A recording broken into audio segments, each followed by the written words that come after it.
My name is Steve Moniaci, and I am the athletic director at Houston Now Christian University, formerly known as Houston Baptist University. We are a private Christian university in Houston, Texas, and we are a Division I athletic department in the Southland Conference. Okay. So as athletic director, does video production and all that fall under your purview? Yes, it does.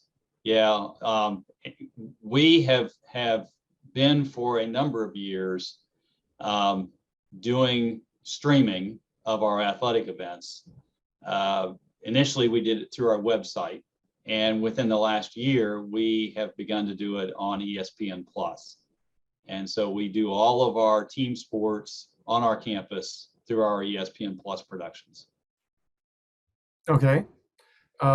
Can you just tell us in general overview terms about your, setup, what you have for equipment and yeah, I so can. forth?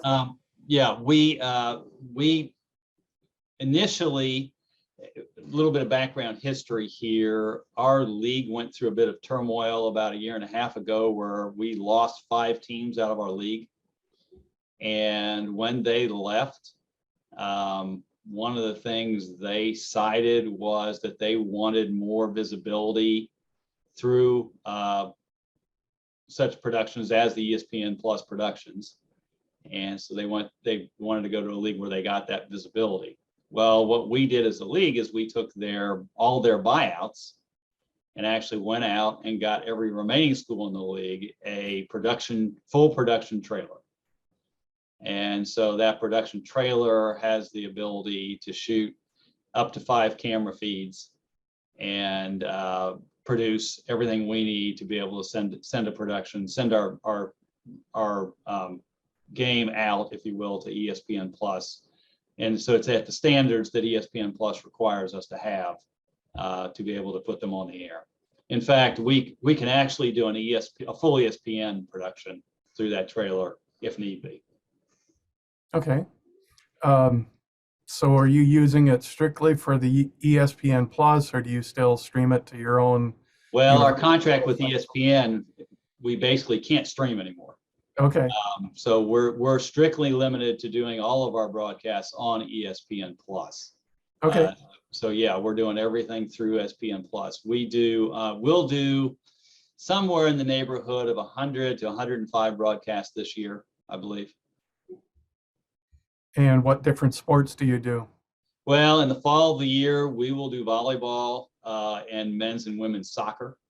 And then through the winter months, we'll do the 2 basketball teams. And then in the spring, we will do baseball, softball, and we'll also do some beach volleyball. Okay. Do you know what cameras you're using, or general terms? I don't.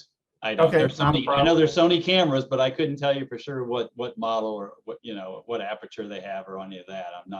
Unfortunately, I'm not technically savvy enough to know that. What I do know is that they are very expensive cameras. That much I know because I see the bills for them. So I know what they cost us, but I couldn't tell you what model they are. Okay. Fair enough. Speaking now strictly from a video point of view, are there any challenges that you've faced through this process or currently facing? Oh yeah. Oh yeah. We're a small private school. We have about 4,000 total students, and so while we do have an RTV department, we call it mass media, but it's an RTV department. It's a small department, and so where a lot of state schools would get all of their help, all their camera people, all their switching people, all of that, chironers, all of that would come through the school. We don't have that luxury. So we basically have to hire a crew for every game to come in and do these productions. Okay. And so I have a producer who, again, is not an employee of the school, and he puts together a crew for every broadcast we do. Many times it's the same folks, but many times it's also not the same folks. And so we began this process last winter, and I think it takes us anywhere from 10 to probably 13, 14 people to put on a broadcast. And we've probably now got trained up about 30, 35 people that we can switch in and out. But that's taken time. And, when we started, it was like, well, here's the 10 people. And if one of them's late in traffic, which happens often in Houston, we got a problem. So, right. We've had a number of, and mostly staffing. But we made a jump this year to doing football. Football is a lot bigger production than doing a volleyball game or a basketball game. Volleyball and basketball are contained in one small gym. No matter how big your gym is one small gym. And when you do a football game, you're talking about long cable runs, more cameras. We also use those as part of our instant replay for the referees. And so they've got to be positioned in the right places for the referees. And so, the expansion from doing a basketball or a volleyball game out to doing a football game is proven to be a rather tough transition. We're still trying to figure that out. We've done one football game, trying to figure the whole thing out. So we've got another one coming up in a couple of weeks, and hopefully it'll be a better production than we had the first one. That's a pretty tall task. I can understand that.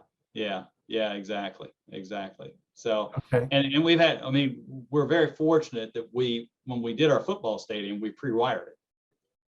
So which most, a number of football stadiums, most football stadiums, quite frankly, are not pre-wired.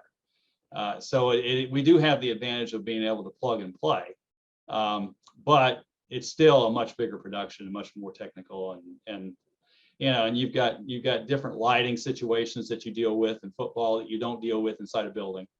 And so all those come into play when you're trying to do a football game. And typically what happens in the South is you always, this time of the year, you play your football games in the evening. And so you're starting in daylight and you're going into darkness. And that's way different than being in a gym where you've got a set lighting level that never changes during the course of the whole match, the whole show. You're dealing with different lighting levels. You're dealing with what you've got to do to make the cameras work in different lighting levels and so on and so forth. So much different production outdoors than it is indoors. And even bigger staff requirements. And even bigger staff. That's exactly right. Where we might use 8 to 10 on a volleyball game, it's more like 13, 15 on a football game. Just out of curiosity, do you have more volunteer student help on a football game? We have not gone the volunteer student help route because unfortunately what I find is that when you go the volunteers, one of them doesn't show and what do you do? Right. And so everybody we have on our crew is paid labor. And we do use a couple of students on cameras, but we'll pay them. Right. We try to incorporate the students as much as possible because we want them to get the experience of being able to do this. As part of their undergraduate degree situation, we want them to be able to get the experience. But we're paying, so we're not using volunteers. Okay. But you're probably not paying them full union scale either. Yeah, no, we're not paying union scale right now. Understandable.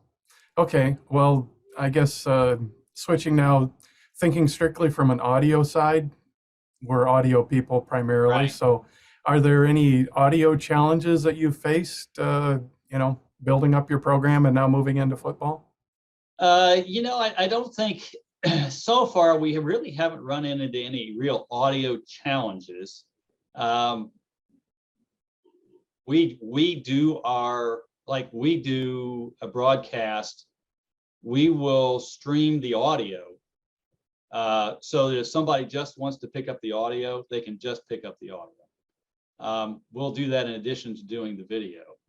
And that's technically proven to be a little difficult, but nothing that we haven't been able to overcome. In relationship to some of the other issues we face, those have been all minor issues. Now, Okay. if we haven't yet figured out how to incorporate a ref's mic into our productions. Obviously you can do it, but we just haven't got that done yet. that's going to probably our biggest audio challenge we're going to face going into this next football game, is trying to figure out how to get that refs mic into our productions. Okay. We're not using, and I know I talked to you about this, we're not using a parabolic sideline mic at this point. You know, I mean, that's something to look at for the future, and certainly something I'd like to be able to do to get some real game noise, if you will, into the broadcast, but haven't gotten to that point yet. We're not Sure. there yet. You've got other things to deal with first, I'm sure. Yeah. Okay. When you look at the overall production, you mentioned the referee mics, but are there any major weaknesses that you've identified or want to concentrate on? Well, it's interesting. Our truck, as I said, was only built to handle 5 cameras, and I'd like, the football broadcasts oftentimes are done with more than 5 cameras. Sure. And so we've got a hurdle there that we've got to figure out, you know, what it's going to cost us if we want to go to more than 5 cameras. What's it going to cost us all the way down the line to incorporate more than 5 cameras? Right. And so that's something we're going to be taking. We won't be looking at that this year probably, but down the line, going into the future, that's something we're going to be wanting to take a look at.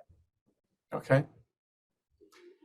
All right. Well, thank you so much for your time. I really appreciate you taking the time out of your day to talk to me. And I'll let you know when this video is available, and I'll end it at that. Thank you. Well, all right. Well, we appreciate you doing it. So thank you very much.